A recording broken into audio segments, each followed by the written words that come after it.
जनतेच्या नेतृत्वाचा नायक फक्त बाबा नायक। राष्ट्रसेवा बजावत असताना स्वतःच्या आरोग्याकडे दुर्लक्ष होणाऱ्या पोलीस व पत्रकार बांधवांसाठी आरोग्य तपासणीचा एक स्तुत्य सामाजिक उपक्रम आज दिनांक 11 जानेवारी रोजी सकाळी 11 वाजता शिरपूर शहर पोलीस ठाण्याच्या आवारात संपन्न झाला। चंदन आबा फाउंडेशन, गंगाई चिल्ड्रन हॉस्पिटलचे संचालक डॉक्टर दीपक विजयसिंह गिरासे यांच्या संकल्पनेतून व दैनिक राष्ट्र उदय यांच्या संयुक्त विद्यमाने दैनिक राष्ट्र उदयाच्या 24व्या वर्धापन दिनानिमित्त पोलीस व पत्रकारांसाठी विशेष मोफत आरोग्य तपासणी शिबिराचे आयोजन करण्यात आले होते। या शिबिरात हृदयरोग व मधुमेह विषयातील तज्ज्ञ doctor Pitambar Dighore sir, doctor Amit Gujarathi sir व डॉक्टर विनोद पावरा सर यांनी आपली आरोग्य सेवा दिली। यावेळी उपस्थित पत्रकार बांधव आणि पोलीस बांधव, अधिकारी वर्ग या सर्वांची आरोग्य तपासणी, मधुमेह, उच्च रक्तदाब, ECG अन्य तपासण्या करून वैद्यकीय निदान करण्यात आले। सदर कार्यक्रमासाठी अध्यक्ष म्हणून उपविभागीय अधिकारी सुनील गोसावी, पोलीस निरीक्षक किशोर कुमार परदेशी, सहाय्यक पोलीस निरीक्षक सुरेश सोनावणे, सहाय्यक पोलीस निरीक्षक संदीप दरवडे, सहाय्यक पोलीस निरीक्षक शत्रुघ्न पाटील इत्यादींची उपस्थिती होती। कार्यक्रमाचे सूत्रसंचालन पोलीस टुडेचे संपादक रत्नदीप सिसोदिया यांनी केले। प्रास्ताविक आणि आभार प्रदर्शन डॉक्टर दीपक विजयसिंह गिरासे यांनी केले। चंदन आबा फाउंडेशन, गंगाई चिल्ड्रन्स हॉस्पिटल तर्फे दैनिक राष्ट्र उदयाच्या वर्धापन दिनानिमित्त आपण पोलीस बांधवांसाठी आणि पत्रकार बांधवांसाठी आरोग्य शिबिर आयोजित केलेले।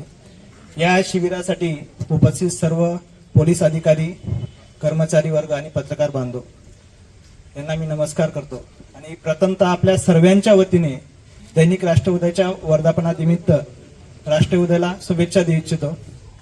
सत्य असो, निर्भीड आणि जनहिताची पत्रकारिता अशीच अखंड चालो याशी आपण आपल्या परीने शुभेच्छा देतो।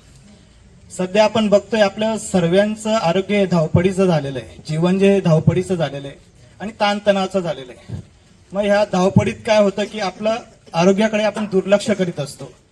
पण सध्या काय होतंय ना की आपण बघतोय, ऐकतोय की अगदी कमी वयात लोकांचं प्राण जात आहे। हे अत्यंत चिंताजनक आहे। म्हणूनच आपण स्वतःची आरोग्याची काळजी घ्यावी। आपण जर स्वतः निरोगी राहिलो तर आपलं कुटुंबही सुरक्षित राहील, समाज सक्षम राहील आणि राष्ट्रही मजबूत राहील। म्हणूनच आपल्या समाजाचे 2 आधारस्तंभ म्हणजे पोलीस बांधव आणि पत्रकार बांधव यांची आरोग्याची काळजी घेणे ही आपली सामाजिक जबाबदारी आहे।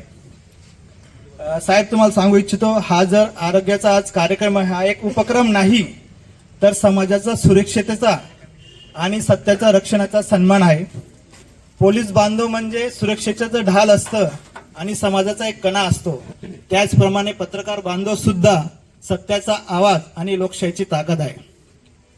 मी आज तुम्हाला सांगू इच्छितो की तुम्ही एक ठाम निर्णय घ्यायला पाहिजे, ठोस हे करायला पाहिजे, काय म्हणतात त्याला, ठोस पाऊल तुमच्याबद्दल उचला। जसं तुम्ही समाजासाठी जगतात तसं तुम्ही स्वतःच्या आरोग्यासाठी जगले पाहिजे। एवढंच म्हणेन की जर मजबूत पोलीस असतात तर आपला समाज सुरक्षित राहील आणि निर्भीड पत्रकार असतील तर लोकशाही जिवंत राहील। आजच्या कार्यक्रमाच्या माध्यमातून मी एवढं सांगेल की चंदन आबांनी जे काही समाजकार्य पुढे नेलं आहे त्यांचं कार्याचा पूर्ण वारसा आम्ही पुढे नेण्याचा प्रयत्न करत आहोत। त्यांची एक शिकवण आम्हाला आजही आठवते की सेवा ही प्रसिद्धीसाठी नसते तर समाजासाठी असते आणि समाजकार्य करीत असताना स्वतःच्या नावासाठी नाही तर समाजासाठी कार्य करायचं असतं। जनतेच्या नेतृत्वाचा नायक फक्त बाबा नायक।